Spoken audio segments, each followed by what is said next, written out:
കുറ്റ്യാടിയിലെ വോട്ടർമാരിൽ വലിയൊരു ശതമാനം പ്രവാസികളായതുകൊണ്ട് തെരഞ്ഞെടുപ്പ് ഫലത്തെ നിർണ്ണയിക്കുന്നതിൽ പ്രവാസി വോട്ടുകൾ എന്നും വലിയ പങ്കുവഹിക്കാറുണ്ട്. വെറുമൊരു വോട്ടവകാശം എന്നതിലുപരി മറുനാട്ടിലിരുന്ന് സ്വന്തം വീടിന്റെയും നാടിന്റെയും രാഷ്ട്രീയം നിയന്ത്രിക്കുന്ന ഒരു വലിയ ശക്തിയായി കുറ്റ്യാടിയിലെ പ്രവാസികൾ മാറിയിരിക്കുന്നു. കുറ്റ്യാടിയുടെ രാഷ്ട്രീയ ചരിത്രം പരിശോധിക്കുമ്പോൾ ഓരോ തവണയും ഭൂരിപക്ഷം കുറഞ്ഞു വരുന്നത് ഇവിടെയുള്ള വോട്ടർമാരുടെ പ്രവചനാതീതമായ സ്വഭാവത്തെയാണ് കാണിക്കുന്നത്. 2011 കാര്യം നോക്കുമ്പോൾ 7000-അടുത്ത് വോട്ടിന് ജയിച്ച മണ്ഡലത്തിൽ 2016 ആയപ്പോഴേക്കും ഭൂരിപക്ഷം 1000-ലേക്ക് ചുരുങ്ങി.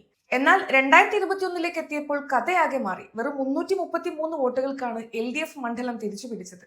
അയഞ്ചേരി മുതൽ വില്യാപ്പള്ളി വരെയുള്ള 8 പഞ്ചായത്തുകളിലെ ഓരോ ചെറിയ ചലനവും തത്സമയം പ്രവാസ ലോകത്ത് ചർച്ചയാകുന്നുണ്ട്. കുറ്റ്യാടി ജലസേചന പദ്ധതിയുടെ ഗുണഫലങ്ങൾ താഴെത്തട്ടിലെത്തിയോ, കാർഷിക മേഖലയിലെ പ്രതിസന്ധികൾക്ക് പരിഹാരമായോ എന്നൊക്കെ കൃത്യമായി വിലയിരുത്തുന്നവരാണ് പ്രവാസികൾ. വോട്ട് ചെയ്യാൻ വേണ്ടി മാത്രം ലീവ് എടുത്ത് നാട്ടിലേക്ക് വിമാനമിറങ്ങുന്ന കുറ്റ്യാടിക്കാരെ കാണുമ്പോൾ തന്നെ അറിയാം അവരുടെ രാഷ്ട്രീയ ബോധം എത്രത്തോളം ഉറപ്പുള്ളതാണെന്ന്. ഭരണ തുടർച്ച ലക്ഷ്യമിടുന്ന ഇടതു മുന്നണിയും മണ്ഡലം വീണ്ടെടുക്കാൻ ഉറപ്പിച്ചിറങ്ങിയ വലതു മുന്നണിയും വോട്ട് വിഹിതം വർദ്ധിപ്പിക്കാൻ ശ്രമിക്കുന്ന NDAയും ഇത്തവണ കളത്തിലുണ്ട്. ഏപ്രിൽ 9 വോട്ടെടുപ്പ് നടക്കുമ്പോൾ വോട്ട് യന്ത്രത്തിൽ അമരുന്ന ഓരോ വിരലും നിശ്ചയിക്കുന്നത് കുറ്റ്യാടിയുടെ അടുത്ത 5 വർഷത്തെ വികസനമാണ്. ലോകത്തിന്റെ ഏത് കോണിലിരുന്നാലും കുറ്റ്യാടിക്കാരന്റെ മനസ്സിപ്പോൾ നാട്ടിലെ ആ കവലകളിലാണ്. മെയ് 4 വോട്ട് എണ്ണുമ്പോൾ ആ 333 വോട്ടിന്റെ ചരിത്രം മാറുമോ അതോ ആവർത്തിക്കപ്പെടുമോ എന്ന് നമുക്ക് കാത്തിരുന്നു കാണാം. മണ്ഡലങ്ങളിലൂടെ supported by Arab express business setup consultants.